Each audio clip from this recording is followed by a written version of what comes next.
Bonjour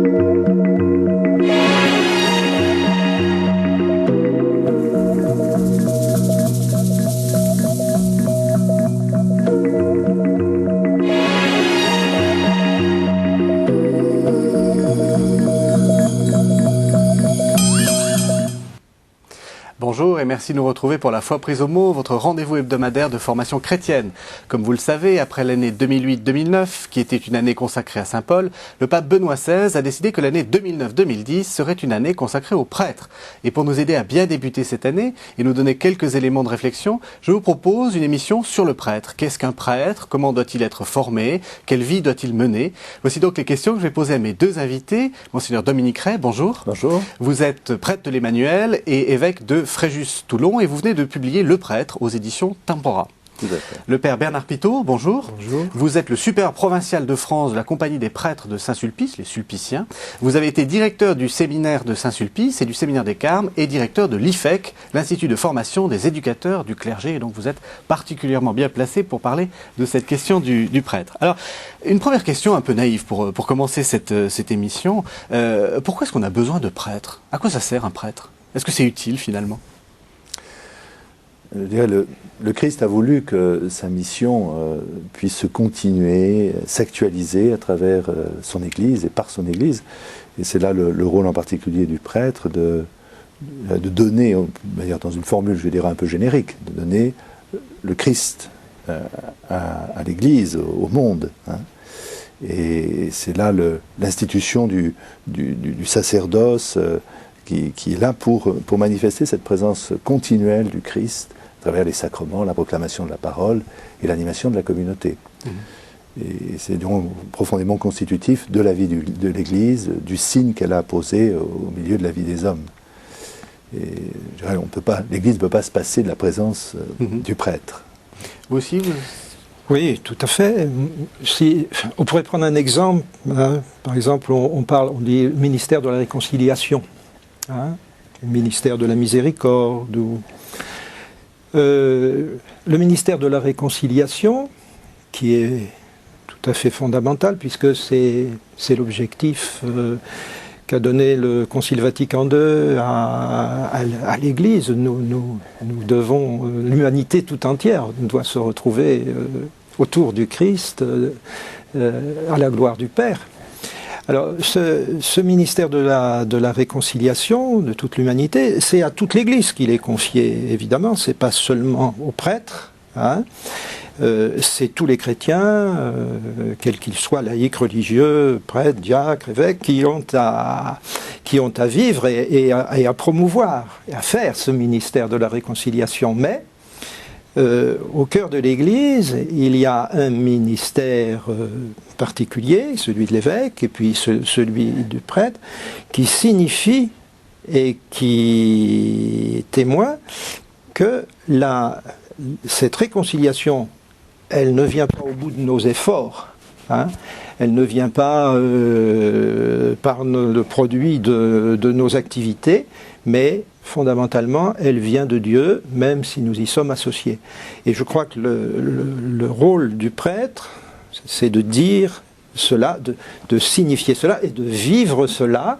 Alors, en particulier dans le sacrement de la réconciliation, mais plus largement en stimulant les chrétiens à vivre la réconciliation. Mais toujours avec cette idée, et ça vaut pour tout ce que vit le prêtre, toujours avec cette idée, c'est le Christ qui est à l'initiative du salut, c'est le Christ qui est à l'initiative du don de la grâce, ça n'est pas nous. Hein. Et donc nous avons à vivre cela. Alors, j'ai dit en ouverture, le pape a décidé que l'année 2009-2010 serait une année sacerdotale. À votre avis, pourquoi est-ce que c'est important? Est-ce que, comme vous l'avez dit, le prêtre est au centre, est toujours dans l'Église, très important. On l'avait oublié, à votre avis? On l'oublie toujours. On a tendance à vouloir se donner le salut par soi-même, à oublier que ce salut, nous le recevons du Christ, en son Église. Et je crois que si le pape a voulu redonner au sacerdoce une nouvelle lumière, une nouvelle prise de conscience de son identité, de sa place dans la vie de l'Église, c'est précisément, me semble-t-il, par rapport à ce désir de face à une tentation qui est d'une Église qui pourrait s'autosuffire et de se construire par elle-même, de souligner que le Christ est celui qui donne sans cesse sa vie à son Église, et c'est là le ministère du prêtre. Que l'Église, elle est relative au Christ, c'est l'Église du Christ, en sens qu'il est à l'origine et au terme de la vie de l'Église. Et c'est quelque chose qui me semble aujourd'hui un message très important pour exprimer ce qu'est le sacerdoce, pour ne pas oublier que notre Église, elle suit le Christ et elle n'a de raison d'être et de justification qu'à cause du Christ. Alors, ce que je vous propose de faire, c'est de commencer à essayer d'expliquer comment on devient prêtre, donc les séminaires, comment est-ce qu'on doit penser les séminaires, quel est leur rôle, et puis ensuite on parlera de la vie du prêtre, et puis de la spiritualité du prêtre. Mais pour commencer, et j'ai envie de commencer par cette question par vous, Bernard Pitot, pourquoi est-ce qu'il y a eu des séminaires? Vous avez écrit un livre sur Monsieur Ollier, vous êtes sulpicien, oui. Et donc on associe souvent les sulpiciens avec la création des séminaires. Ça sert à quoi un séminaire? Ça sert à former des prêtres. Et pourquoi est-ce qu'on en a eu besoin au XVIIe siècle? On en a eu au XVIIe siècle, quand Jean-Jacques Ollier, Monsieur Ollier, fonde le séminaire de Saint-Sulpice.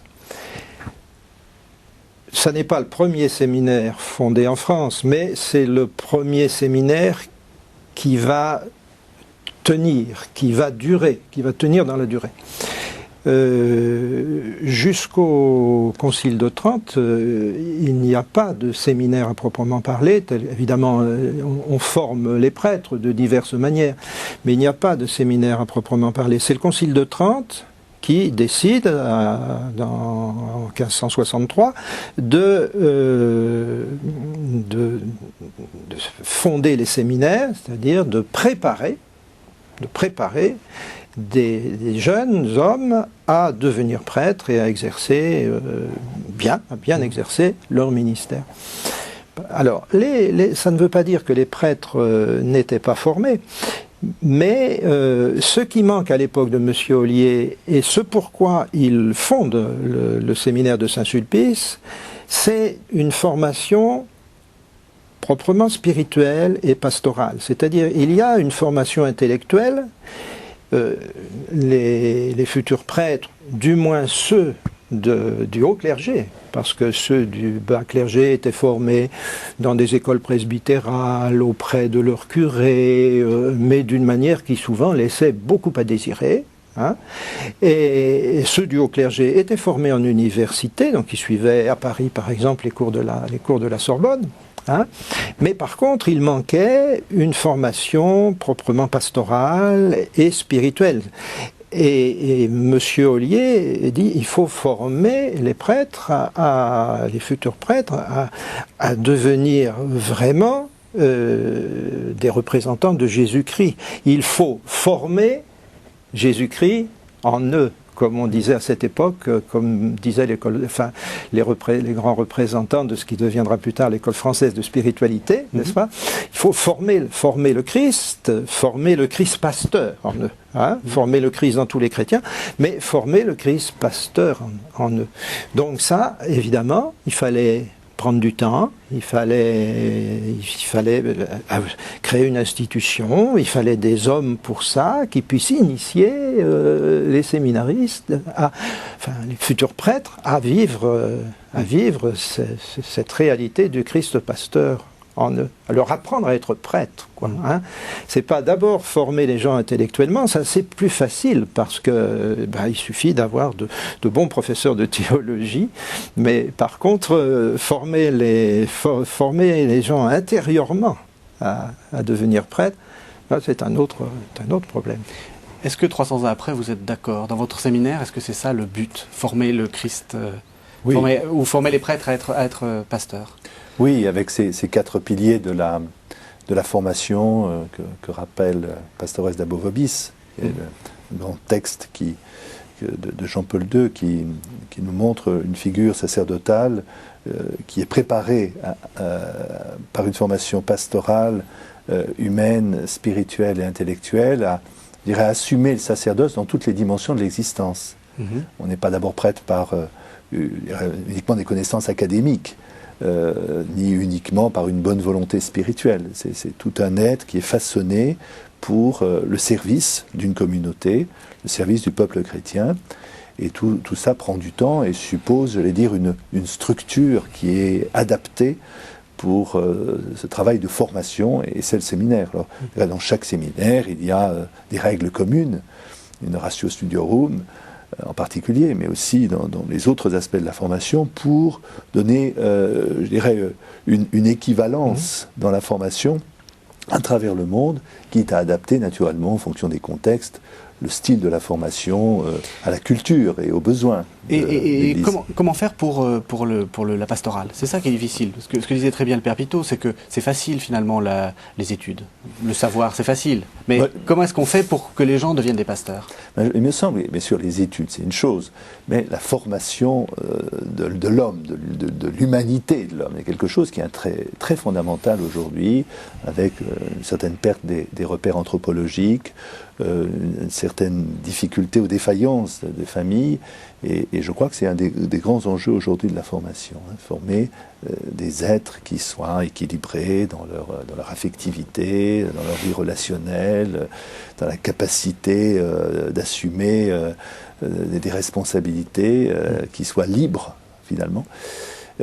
Alors la formation pastorale, à mon avis, elle est un peu l'aboutissement de tout ce qui est de l'ordre de l'acquisition des connaissances, de la culture spirituelle et de la formation humaine, pour faire en sorte que le prêtre puisse véritablement être disponible pour une tâche, pour un peuple qu'il n'a pas choisi, et pour assumer des responsabilités qui aujourd'hui sont difficiles compte tenu du contexte. Être prêtre, ça n'a jamais été facile, mais peut-être aujourd'hui, encore plus. Concrètement, c'est quoi? C'est des cours de psychologie? Parce que des cours de miséricorde, c'est assez difficile à mettre en place. C'est un ensemble. Je dirais, la formation comprend un ensemble de dispositions.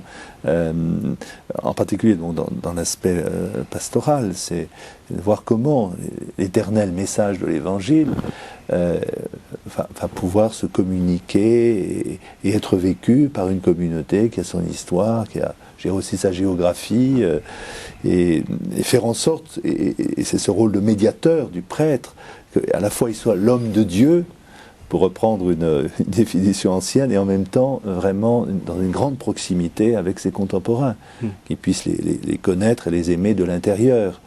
Oui. Donc c'est ça, cet effort pastoral, c'est d'assumer ce rôle de médiation entre un message qui nous dépasse, qui nous traverse, dont nous sommes simplement l'humble véhicule, avec nos limites et nos fragilités, de communiquer à des hommes, des femmes qui parfois n'ont pas tellement soif de ce message, ou se posent tellement de questions, trouver les mots, les attitudes, les postures pour pouvoir communiquer, transmettre le Christ au monde. Alors, vous avez été directeur de séminaire, comment vous avez fait concrètement? Je reviendrai peut-être sur la question de la formation intellectuelle, parce que quand je dis qu'à l'époque de M. Ollier c'était plus facile, il y avait les universités, aujourd'hui aussi, on sait ce que c'est qu'un cours de théologie, il faut le faire. Alors, cependant, c'est pas parce que c'est plus facile à percevoir que c'est plus facile à vivre et à mettre en œuvre, parce que c'est un des points d'ailleurs du Concile Vatican II, et puis repris ensuite par l'exhortation apostolique Pastores Dabo Vobis en 92, après le synode des évêques sur la formation. Un des points majeurs où il est dit: il ne faut jamais diminuer la formation intellectuelle. Il faut au contraire la valoriser, et la valoriser d'autant plus que aujourd'hui, il faut donner aux hommes qui nous écoutent, qui nous entendent, il faut que l'Église puisse annoncer la parole, il faut donner aux hommes une vision de la foi qui soit juste, qui soit vraie, qui soit capable aussi de parler aux hommes d'aujourd'hui. Ça, l'exhortation apostolique Pastores Dabo Vobis, qui est quand même pour nous aujourd'hui un pilier auquel nous référons, insiste beaucoup là-dessus.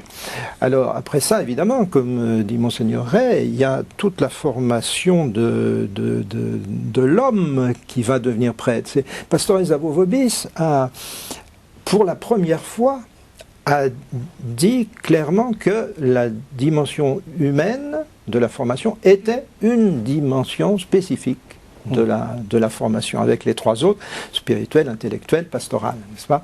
Autrefois, on ne parlait pas de cette dimension humaine, du moins on ne lui donnait pas une telle importance dans les textes, ce qui ne veut pas dire qu'on ne lui donnait pas d'importance dans la réalité. Mais les textes du magistère, le Concile Vatican II aussi, hein, il y a insisté, le décret Optatam Totius sur la formation des prêtres, dit bien qu'il faut former des gens qui aient une véritable maturité. Hein. Et alors ça, bien sûr, vous parliez de cours de psychologie, ça peut se donner en effet par des cours, il y a des initiations à la psychologie, à l'affectivité, à la sexualité, bon, ça, bien sûr, mais ça se joue beaucoup dans les relations. Hein. Le séminaire dure 6 ans au moins, avec l'année de fondation spirituelle avant, ça fait maintenant 7 ans. Il y a aussi parfois des stages, bon, donc c'est quand même sur une longue durée. Et on peut percevoir, les éducateurs peuvent percevoir l'évolution de la maturité de quelqu'un tout au long de son cheminement, à travers justement ses relations, la relation à l'intérieur de la communauté, mais relations aussi à l'extérieur de la communauté, parce que il y a, pour la formation pastorale, des expériences pastorales, alors qui sont faites diversement, selon les lieux, selon les séminaires, selon les diocèses, selon les pays. Bon, c'est divers, mais là-dessus, les textes du magistère, le texte du concile est clair, il faut des expériences pastorales concrètes, pratiques, pour justement permettre aux jeunes de mûrir leur qualité de relation dans laquelle ils vont inscrire ce que le Concile appelle la charité pastorale, hein, ce que le décret sur les prêtres, Presbyterorum Ordini, s'appelle la charité pastorale, et qui est quand même le cœur de la vie des prêtres, du ministère et de la vie des prêtres. Alors c'est au travers de toute une vie, de tout un jeu relationnel, de tout un apprentissage aussi de la vie pastorale, des rencontres avec les prêtres, avec des laïcs, on va pouvoir vérifier et permettre l'évolution de la maturité de quelqu'un pour que bien ce soit un homme qui soit prêtre, un homme véritable, avec cette idée toujours qui est très présente dans Presbyterorum Ordini, c'est que il est très important que les futurs prêtres aient les qualités humaines du Christ lui-même, la bonté, la simplicité, la capacité de relation simple et vraie, la franchise, la vérité, le sens de la vérité, etc. Voyez, bon. Mais alors, en période de crise des vocations, est-ce qu'on a les moyens d'avoir des gens aussi parfaits?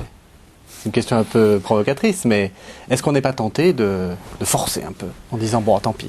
Oui, on peut avoir une tentation de vouloir, je dirais, trouver des prêtres coûte que coûte par rapport aux besoins.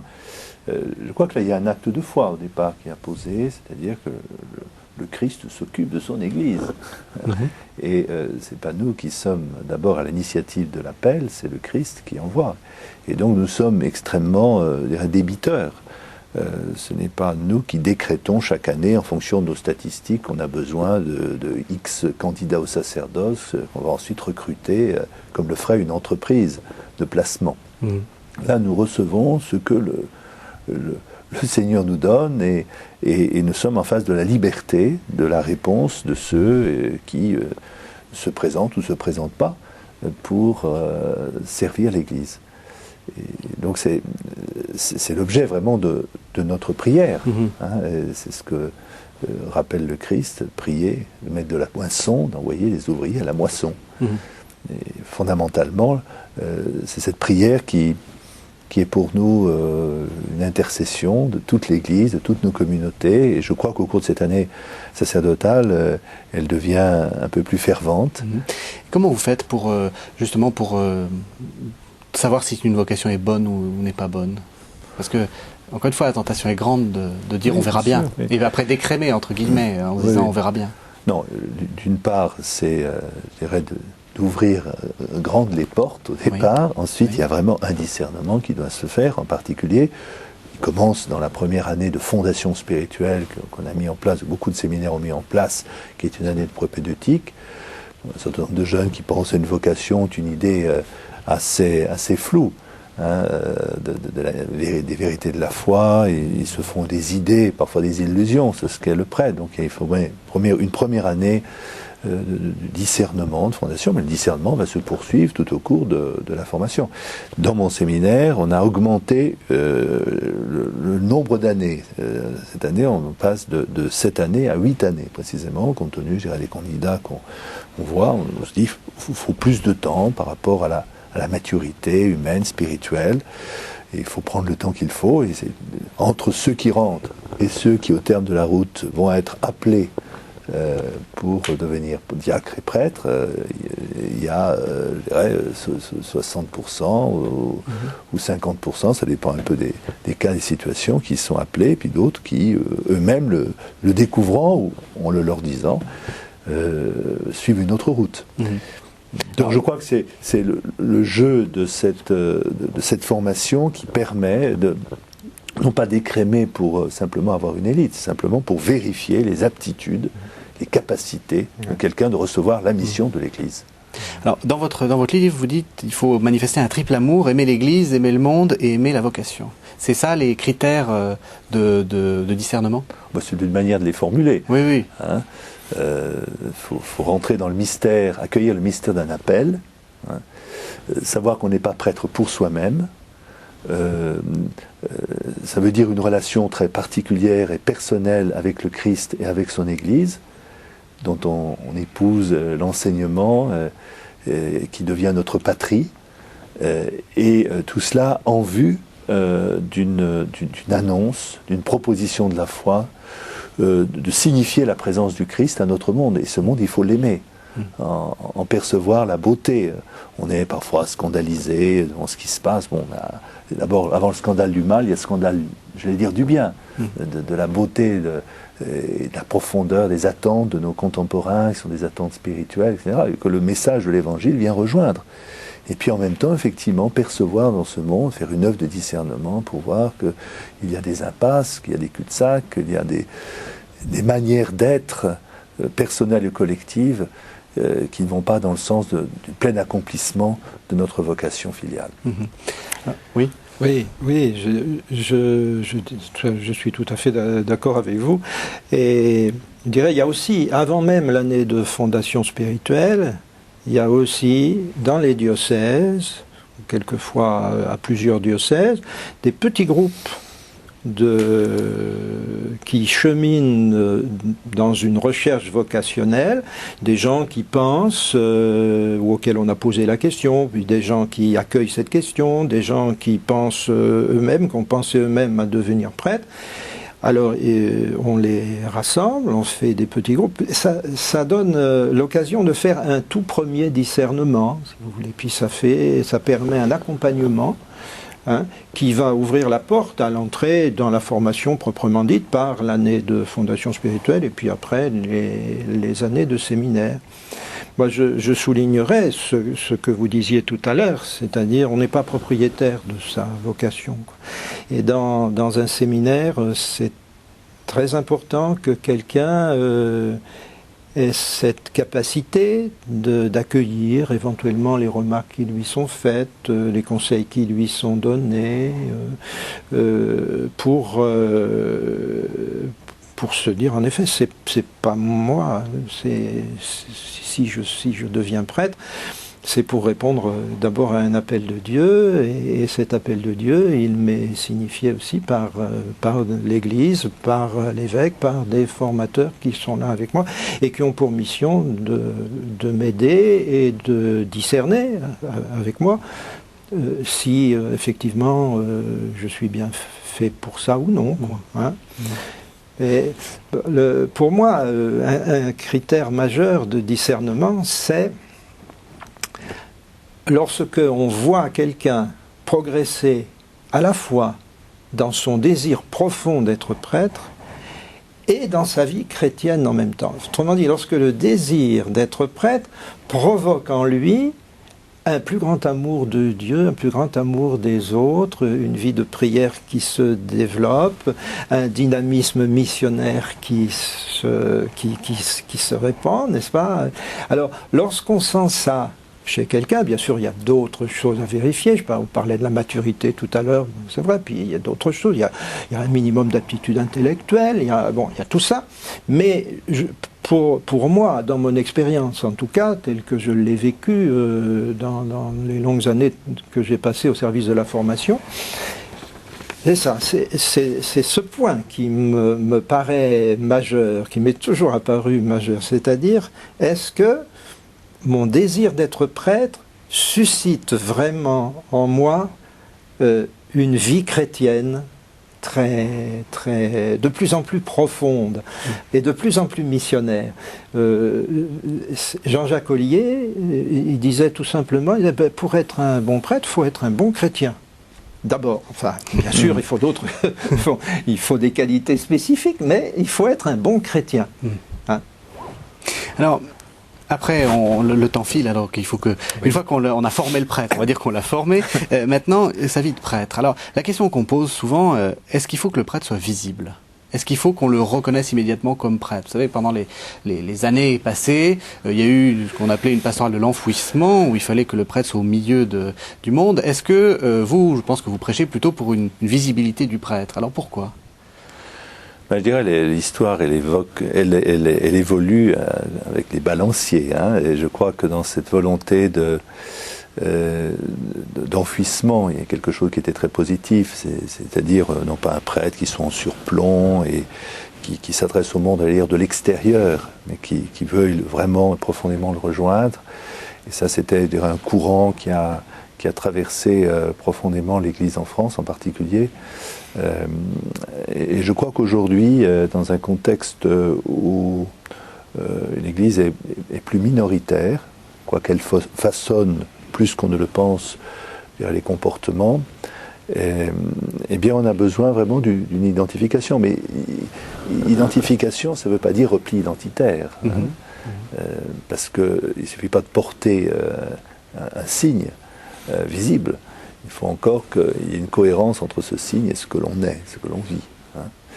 Alors je crois effectivement qu'on est dans un siècle et dans une situation où on a besoin d'exprimer de manière visible, d'ailleurs c'est ce que demande l'Église, notre identité sacerdotale qui ne nous coupe pas des autres, mais signifie notre appartenance au Christ et le service auquel celui-ci nous convie, service de nos frères.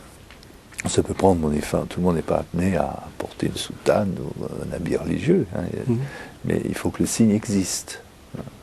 Alors vous avez dit, en gros, l'habit ne fait pas le moine, c'est-à-dire que c'est pas parce qu'on porte un signe identitaire qu'on est... C'est quoi justement la vie qui doit être en cohérence avec le signe? Quelles sont pour vous les dimensions qui font que un prêtre est un bon prêtre, a une bonne vie de prêtre? Je n'ai pas de critères personnels de mesure du bon prêtre, hein, je n'ai pas de jauge. Je crois d'abord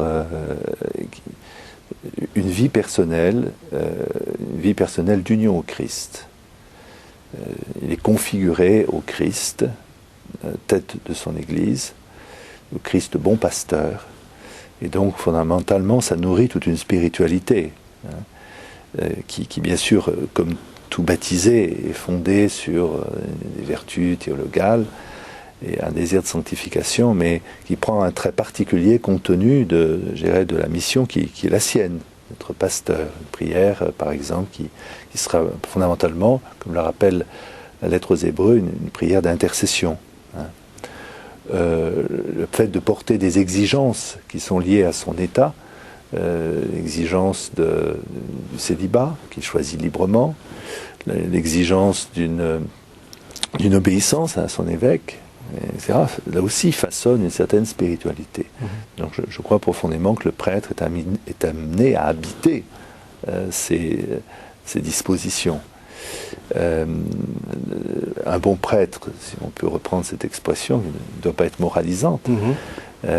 C'est quelqu'un qui est ouvert et accessible à tous et à chacun. Je le dis souvent, nos paroissiens, si on est dans une communauté paroissiale, c'est pas simplement ceux qui fréquentent l'église, c'est tous ceux qui sont sur le territoire. Et la communauté dont il est le pasteur doit être le signe auprès de toutes ces personnes de la présence du Christ, de la charité du Christ. Et lui, en premier lieu, il est un peu aux avant-postes de cette démarche. Là aussi, donc, il y a une manière d'être aux autres, au monde, à autrui, à celui qui croit et celui qui ne croit pas, qui est aussi constitutif de son état. Les tâches du prêtre, c'est aujourd'hui de savoir rassembler une communauté qui est souvent très dispersée. Elle n'a plus d'unité, j'allais dire, sociologique, comme avant pouvait l'être un village. Et là aussi, on voit des prêtres qui sont dans des grands ensembles. Comment faire exister une communauté?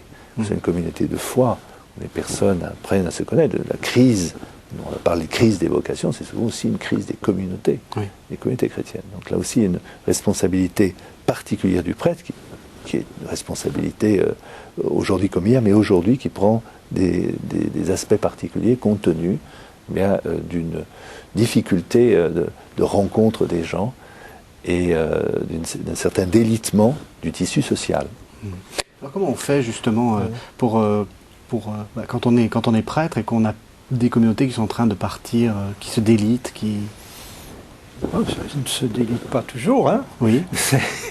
Il ne faut pas non plus exagérer. Moi, je trouve qu'il y a aujourd'hui des communautés très vivantes, aussi bien dans le rural qu'en ville, hein, avec des laïcs très engagés, très responsables, qui prennent vraiment leur place dans la vie de l'Église. Alors, il est sûr que nos églises sont moins fréquentées qu'elles ne l'étaient à une certaine époque.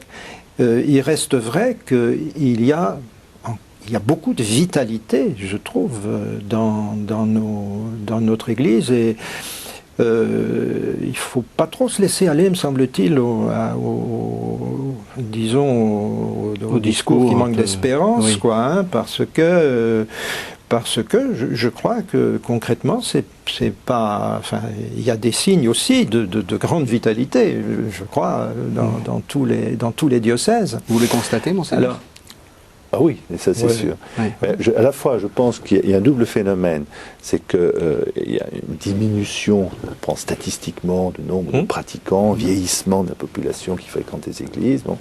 Et en même temps, ce que je constate, c'est qu'il y a une vitalité d'un certain nombre de lieux, de communautés, de chrétiens, je dirais, moins nombreux dans la prise de conscience de leur baptême. Et en même temps, des chrétiens qui sont, ceux qui sont engagés, sont vraiment engagés. Et ça, c'est sûr que... Et puis, il y a des retours vers Dieu, des reprises de conscience de la vie baptismale, quand j'accueille les catéchumènes, qui sont assez étonnants. Oui, le catéchuménat est un de ces lieux d'espérance aujourd'hui dans l'Église. Enfin, hein, et pour les prêtres, d'ailleurs, un lieu assez dynamisant, je trouve. Mais je reviendrai tout à l'heure, enfin ce que vous disiez, la question que vous posiez tout à l'heure sur la visibilité. Je crois que les générations actuelles là sont plus sensibles que les générations précédentes à la visibilité.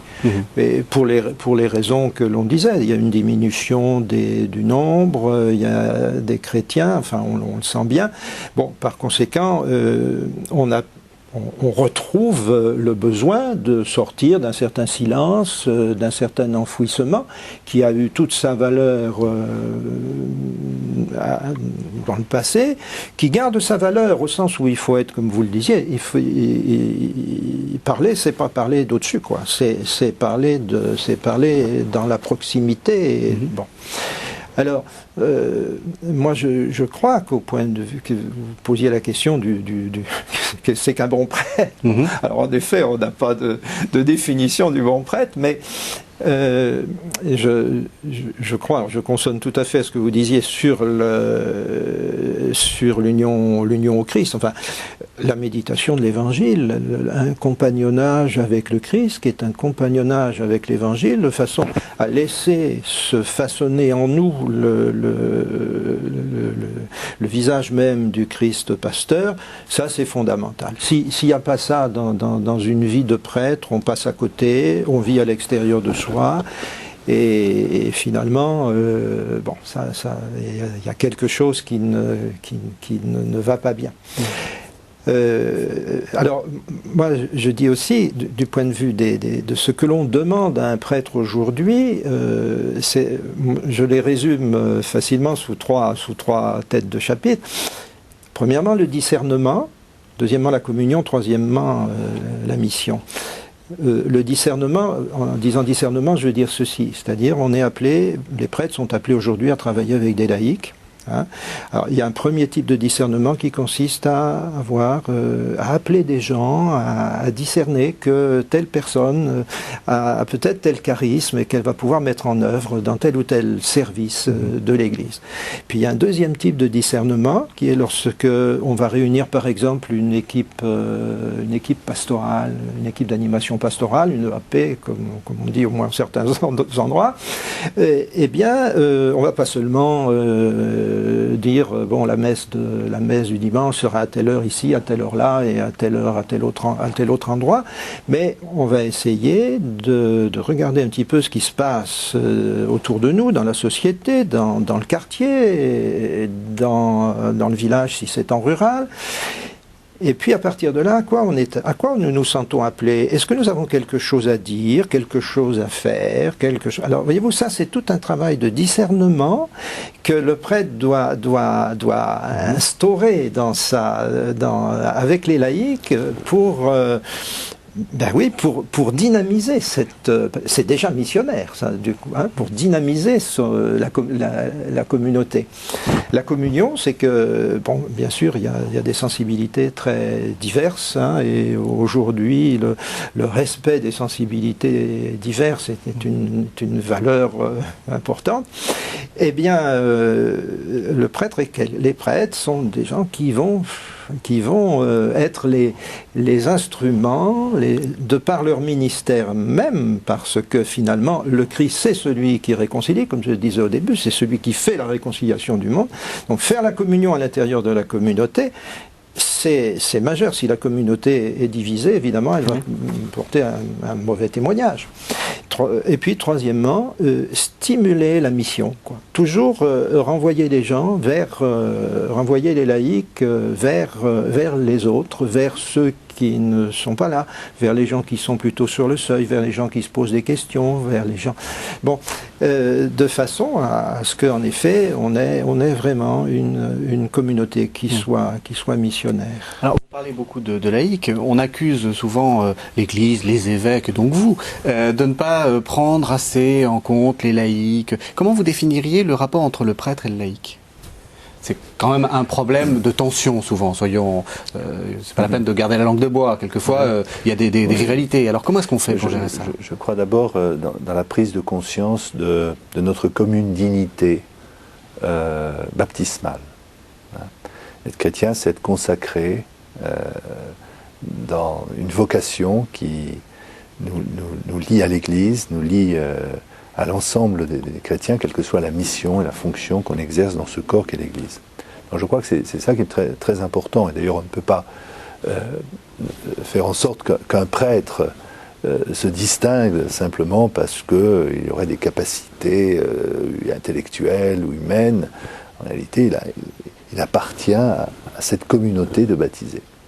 Et à l'intérieur de cette communauté, il reçoit une mission spécifique. Donc je crois que c'est très important dans la formation et dans la manière de vivre son ministère, de considérer cette commune appartenance et cette commune dignité.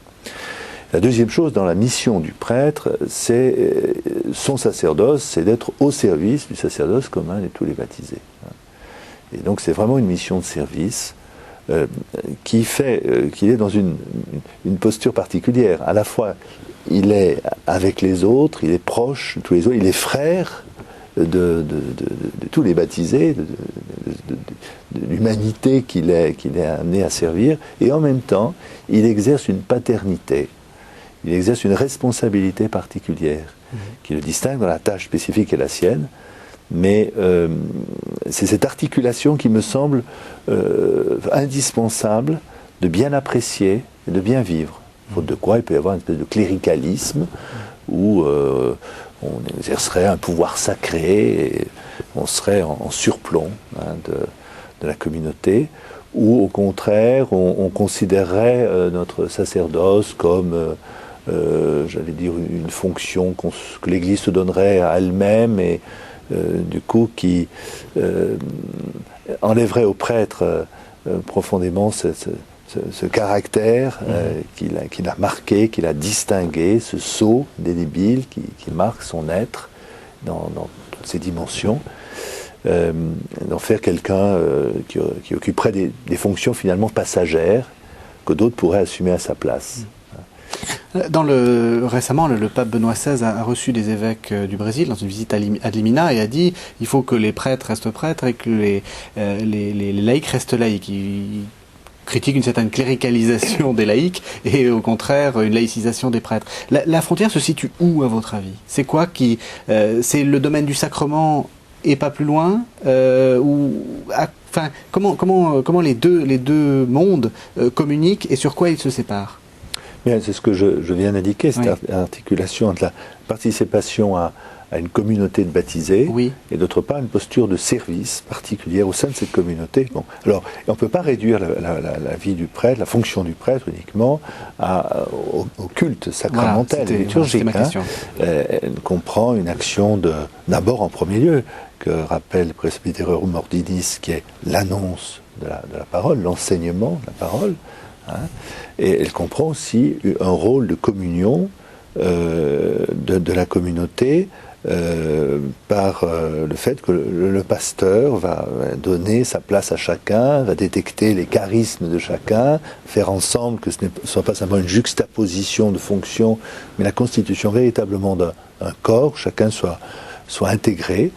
Et donc c'est cette triple dimension à la fois de prédication, d'annonce, de sanctification et de gouvernement qui constitue la matière du ministère du prêtre et de sa vie. Et c'est d'assumer de manière équilibrée toutes ces dimensions qui me paraît l'originalité et la spécificité du ministère ordonné. Oui. Oh oui, tout à fait. Oui. Mais vous parliez de rivalité tout à l'heure. Moi, je ne crois pas. Vous voyez, bien sûr, il y a forcément des moments, à partir du moment où vous êtes en relation, il y a forcément parfois des problèmes de relation, justement. Mais autant que je puisse m'en rendre compte dans ce que j'aperçois de la vie de l'Église aujourd'hui, je ne vois pas de rivalité là où justement chacun respecte l'autre dans ce qu'il est, dans son rôle. Hein. Alors ça, c'est très important. Si des laïcs se voient confier des responsabilités, les prêtres doivent les laisser mener leurs responsabilités. Mais par contre, il est vrai que les laïcs vont avoir, comme les prêtres eux-mêmes à leur niveau, avec leur évêque, ils vont avoir à rendre compte de leurs responsabilités, à la réfléchir avec les prêtres. Et c'est là que le rôle des prêtres va se manifester particulièrement, justement pour dire, ah tiens, on pourrait peut-être, attention, avoir des liens avec tel autre groupe ou telle autre personne, rôle de communion, n'est-ce pas? Ou bien avez-vous remarqué que l'Évangile est là, dans tout ce que vous dites, l'Évangile est là vraiment en question, rôle de discernement et donc d'un certain apport de l'Évangile dans la vie des gens, vous voyez? Alors évidemment, ça se concrétise de façon plus visible dans les sacrements, dans l'Eucharistie, dans la réconciliation.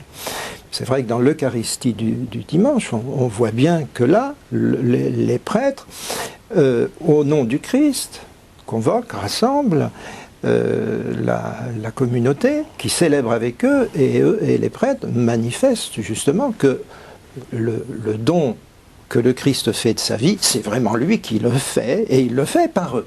Hein, et c'est pour ça qu'ils sont indispensables dans l'Église, comme on le disait au début. On ne peut pas se poser la question d'une Église sans prêtre.